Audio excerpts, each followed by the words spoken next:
Hello everyone, my name is Yogesh and you are watching Viksit Yuva.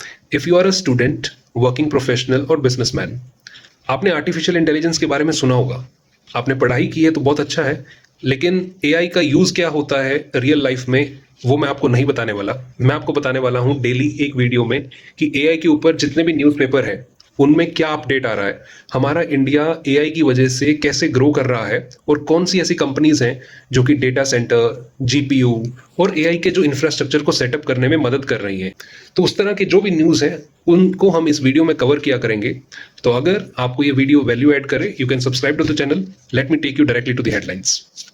India AI summit होने वाला है। अभी हमारे इंडिया के अंदर हुई थी फोर्थ इवेंट, जो कि इससे पहले 3 बार ऑलरेडी हो चुका है। 2023 के अंदर यूके में हुआ था, 2024 में साउथ कोरिया, फिर 25 के अंदर आपका पेरिस में हुआ था और 26 में हमारे इंडिया में हुआ था। अब जो 2027 में होगा वो जिनेवा स्विट्जरलैंड में होगा। इसका कारण क्या है? देखिए, एआई बहुत ही जल्दी इवॉल्व कर रहा है टाइम के साथ। एक टाइम था जब ग्रीन रेवोल्यूशन, वाइट रेवोल्यूशन आया था, उसी तरह से एआई का भी रेवोल्यूशन आ रहा है। तो उसको प्रमोट करने के लिए कि उसमें कौन से framework, governance, rules and regulation क्या होंगे, उस चीज़ को निर्धारित करने के लिए और टेक्नोलॉजी को डिफ्यूज़ करने के लिए स्विट्जरलैंड के अंदर इस एआई समिट को अरेंज किया जा रहा है। अभी तक जो हम एआई यूज़ कर रहे थे ना, वो हम बाहर की कंपनीज जैसे चैट जीपीटी है, ऐसे ही क्लॉड है, तो ये यूएस की कंपनीज है। हमारे इंडिया के अंदर क्या कोई ऐसी कंपनी नहीं है जो खुद का एआई मॉडल बना दे? जी हैं। तो उन कंपनीज में एक है सर्वम। सर्वम के अंदर जो फाउंडर्स हैं जिन्होंने इसको स्टार्ट किया है वो विवेक राघवन और प्रत्यूष कुमार हैं, जो कि पहले आधार यूआईडीआई की जो कि ऑर्गेनाइजेशन थी उसमें काम करते थे। आज जो आप देखते हैं आधार कार्ड के अंदर इतना डिजिटलाइजेशन हो चुका है, आप ऑनलाइन खुद अपने फ़ोन से चीज़ें कर पाते हैं। तो ये इनके ही विज़न के अंदर उस टाइम पे बनाई हुई थी। ये सॉफ्टवेयर डिपार्टमेंट में थे, तो इनका बहुत बड़ा योगदान है। इंडिया का खुद का मॉडल, एआई मॉडल बना रहे हैं। हमने पढ़ा कि एआई क्या होता है, आर्टिफिशियल इंटेलिजेंस होता है, तो ये चीज़ें उसमें लगती हैं, जीपीयूज़ लगते हैं। तो वो चीज़ बनाने के लिए इंडिया के अंदर खुद की मेक इन इंडिया इन्होंने इन्वेस्टमेंट रेज की है। लगभग 150 करोड़ की वैल्यूएशन पर गवर्नमेंट से ये 3 करोड़ रुपए लेंगे और गवर्नमेंट इसके अंदर 1 से 2% हिस्सेदारी लेगी। तो साथ में अदर बेनिफिट्स भी देती है। अगर आप यहाँ देखेंगे, जीपीयूज़ की जो कॉस्ट है वो 40% तक गवर्नमेंट बियर करेगी। यानी कि अब इनको सिर्फ 60% ही देना पड़ेगा, मतलब 100 रुपये वाली चीज़ 60 रुपये में पड़ गई।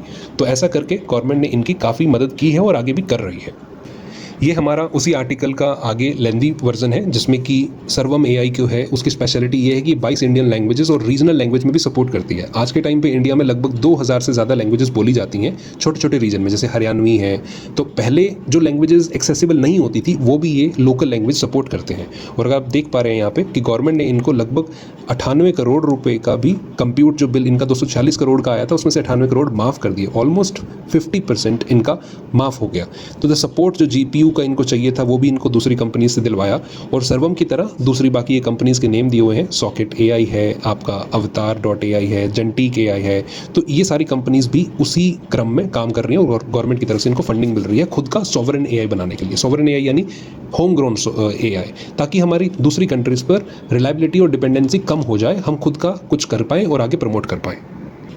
उसके बाद हमारी जो थर्ड न्यूज़ है वो ये आती है कि किस तरह से एआई मतलब पानी का प्यासा है। और ये पूरा आर्टिकल का जो पेज है, अगर आप देख पा रहे हैं, इतना बड़ा आर्टिकल ये बता रहा है कि आर्टिफिशियल इंटेलिजेंस को इम्प्लीमेंट करने पर उसका जो वाटर कंजप्शन है वो बहुत ज़्यादा है। देखिए, कई लोगों को समझ नहीं आती कि पानी कैसे यूज़ करेगा। हम तो अपने फ़ोन के अंदर सिर्फ चैट जीपीटी से क्वेश्चन पूछ रहे हैं, हम अपनी फोटोज़ बनवा रहे हैं, लेकिन ऐसा नहीं है। आपके घर में अगर कोई इन्वर्टर का बैटरी है, उसके अंदर पानी डलता है, जो लोग जानते होंगे वो पानी डालना पड़ता है क्योंकि वो गर्म हो जाती है, वो कैसे चलेंगे, हीट हो जाएंगे।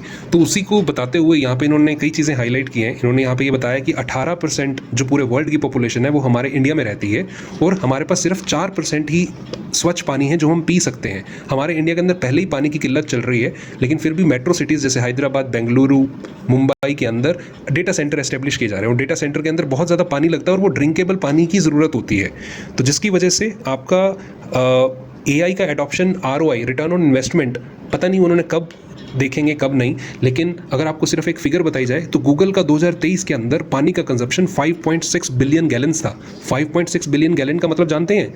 जो आपके सोसाइटी के अंदर एक बड़ा 10,000 लीटर का टैंक आता है पानी का, वैसे टैंकर 7,000 प्रतिदिन डेली वैसे टैंकर आएंगे। तो पूरे साल के लिए गूगल ने उतना कंज्यूम किया है आपके एआई को पावर करने के लिए। मोर देन 60% ऑफ इंडिया के जो आज के टाइम पे डेटा सेंटर है ना, वो पानी की जहाँ किल्लत है वो वहाँ पे इस्टेब्लिश है। तो आने वाले टाइम में बहुत दिक्कत आने वाली है, इस चीज़ को इन्होंने बताया है। ये जो दो बंदे हैं उन्होंने लिखा है, प्राग्यराज सिंह एंड वेंकटेश राघवेंद्रा। दूसरा उन्हीं के साइड में है, और ये कंपनी जो है इनका इको लैब है, उनके एमडी हैं। तो ये कंपनी अक्सर जो है आपके इलेक्ट्रिसिटी और वाटर के ऊपर रिसर्च करती है। तो इनका भी यही कहना है कि आने वाले टाइम में 15 से 25% जो है मैन्युफैक्चरिंग इंडस्ट्री बहुत जल्दी ग्रो करेगी और जीडीपी के अंदर योगदान देगी। लेकिन उसमें पानी का योगदान बहुत, मतलब कंजप्शन बहुत ज़्यादा होगा। तो किस तरह से आप आने वाली चीज़ों को देखते हैं, उनके इन्होंने सोल्यूशन बताए हैं। तो इस तरह से करके बहुत सारी चीज़ें हैं जो कवर की जा सकती हैं, लेकिन आज के लिए इतना ही।